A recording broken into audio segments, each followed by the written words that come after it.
What's going on, everybody? Welcome to the Wager Zone podcast, and we are back for another MMA event. This is Cage Warriors 181, guys. I'm going to be giving this video out right away because this card is going to be starting probably around 9:30 in the morning, right after UFC is done.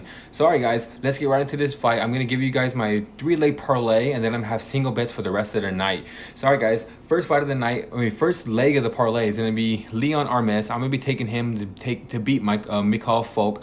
I just think Leon Armes is going to take him down to the floor and just do whatever he wants with him. I don't think Michael Folk has fought the competition in the level of Leon Armes. I think Leon Armes can win this fight anywhere he wants to. If he takes the fight to the floor, I think he can get a ground and pound finish. And also, if he keeps the fight standing up, I think he can get a knockout.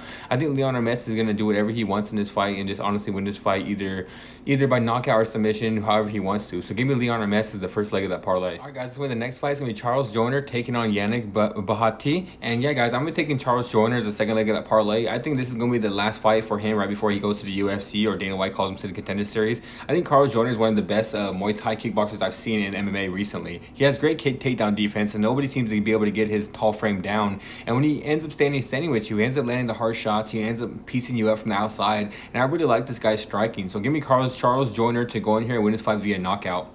Alright, guys, this is going to be the third leg of that parlay. It's going to be Andre Augusto taking on Clancy-Joyner. And I'm going to be taking Clancy-Joyner as that third leg of that parlay, guys. I think Clancy-Joyner is going to go in this fight, get the fight to the floor, and just dominate the fight on ground and pound, and maybe get a finish or just grind out to a decision victory. I don't think Andre Augusto's takedown defense is good enough to stop Clancy. He stopped a lot of other people's takedowns, but he hasn't fought anybody with a wrestling degree as Clancy. Clancy has shown that he has decent striking, but when he gets a hold of you, he takes you down right away, and he gets top control, and he doesn't let you up. I see him either finishing this fight by ground and pound or getting a decision victory. So give me Clancy as the third leg of that parlay, guys.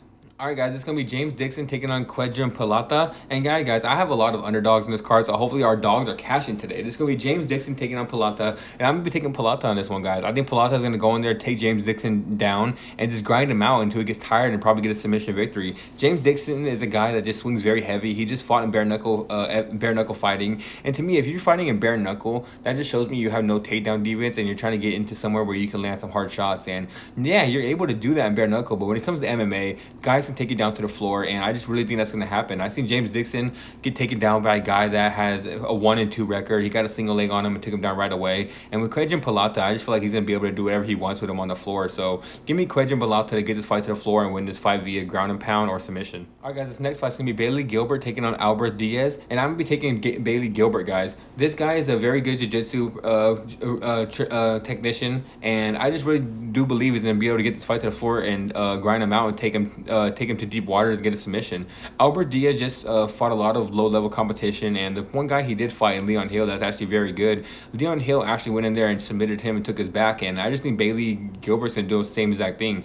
Bailey Gilbert's fought a lot of high-level competition. All the losses he has to really good guys, and he's a really good jiu-jitsu guy, and I really do believe if he gets this fight to the floor, he's going to be able to take his back and get a rear naked choke as well. So give me Bailey Gilbert to win this fight via submission. Alright, guys, this next fight is going to be Aiden Lee taking on Daniel Conrad, and I just think Aiden Lee is going to be able to try to get this fight to the floor, and I don't think he's going to be able to. I'm going to be taking Daniel Conrad on the money line because I do think Daniel Conrad is going to be able to keep this fight standing. They're both really good grapplers, but just like in his nickname, he's a Swiss Army knife. Daniel Conrad can stand with you and bang. He can take you down. He's really good everywhere. He is not like a great fighter at anywhere. Like he's great in any specific thing. He's just really good at every little aspect of MMA. And Aiden Lee is more of a ground guy, and he doesn't have a chin at all. So I do believe Daniel Conrad is going to keep this fight standing up, land one of those hard shots, and probably get it in the knockout, or just land the harder shots where the judges choose him to win this fight. So give me Daniel Conrad to win this one, guys. All right, guys, this is going to be a fight between two young prospects that I like a lot, and this is going to be James Power taking on Demetro Gerlin, and I'm going to be taking James Power, guys. I think Demetro Gerlin's a very good fighter, and he's probably going to try to get this fight to the floor, but James Power has very good wrestling, and he's probably going to end up making this a stand-up fight. And if this fight's going to be a stand-up fight, I think James Power is just going to be in his name. He's going to land the power shots. I think he has a very good jab. He has a good straight right hand, and he puts everything good together. And the only way I think Demetro wins this fight is if Demetro takes him down to the floor and grinds him out, lands some ground and pound. But I don't think he's going to be able to do that. I think James Power is going to be able to stop the takedowns with his wrestling, keep the fight standing up, maybe even shoot a takedown himself. And when Gerlin starts to tire, I see James Power just taking over this fight and just probably winning this fight by ground and pound in the third round, or maybe even decision. So give me James Power to win this fight. I think he gets a decision victory or wins this fight late in the third round. Alright guys, this next fight's gonna be Justin Burlinson taking on Theodor Berren, and I'm gonna be taking Theodor Berren in this one, guys. Justin Burlinson's gonna be trying to get this fight to the floor. He shoots takedowns from the outside, and Theodor Berren has shown that he's very athletic and has very good sprawls and takedown defense. He sprawls right away, and I don't think Justin Burlinson is fast enough to get to his legs before he's able to sprawl. And I think Theodor is gonna be able to keep this fight standing, and when he does keep this fight standing, guys, he has heavy strikes, and I don't think Justin Burlinson is gonna be able to strike with him. So I think Theodor is gonna win this fight. I don't know if he's gonna be able to knock out Justin Burlinson, but I know he's going to be able to. I do believe he's going to be able to keep this fight standing, land the heavier shots to where the judges choose him to win this fight. So give me Theodor Berren to win this fight, guys.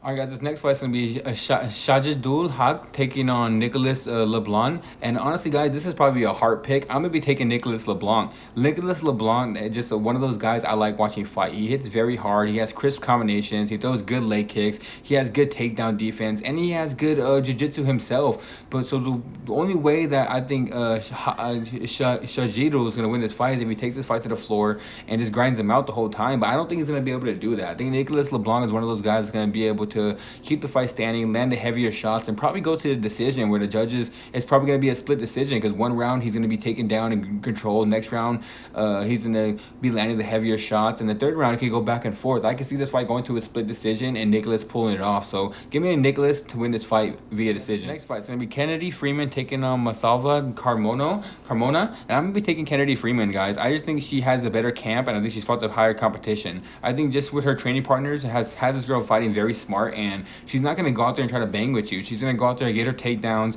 grind away, win this fight. She kind of reminds me of like a Colby Covington as a female, where she goes out there, just does what she has to do to win this fight. I don't have the best rate on this fight, so I'm probably not going to have the most investment on this one, but I do believe Kennedy Freeman's going to be able to go in there, get the takedowns, and do whatever she wants on the floor. So give me Kennedy Freeman to win this fight via decision by grinding her out the whole time. And alright guys, this is going to be the main event, the last fight of the night. It's going to be Hardwick taking on Kanani Lopez. And this is another one where it might be just a hard pick for me, but I'm going to be taking Hardwick, guys. I'm a big fan of the Hardwick brothers. I think they have very good striking, and I think they have very good wrestling, and I just think they're very good all-around MMA fighters. Kanani Lopez hits very hard. He has good jiu-jitsu, and I think this is probably going to be the most competitive fight of the whole entire night, honestly. But I just really believe in this title fight. Hardwick is a guy that's very experienced, and he's going to be able to put it on him and just take him into deep waters and win this fight. I think Hardwick has a better striking. The grappling is probably 50-50, and the cardio goes to Hardwick. So I'm going to be taking Hardwick, guys. I do think he wins this fight. This fight could go to decision and end up a very close fight, but I just think Hardwick's going to win it. Like I said, I'm a big fan in the Hardwick brothers. I do believe both of them are legit contenders and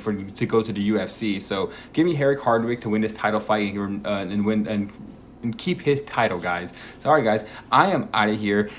Like the video, subscribe to the page, come back every single day. I'm here every single day posting all different types of bets, guys. Hopefully we cash out on this Cage Warriors 181 event, guys. Like I said, I'm out of here, and I'll see you guys tomorrow.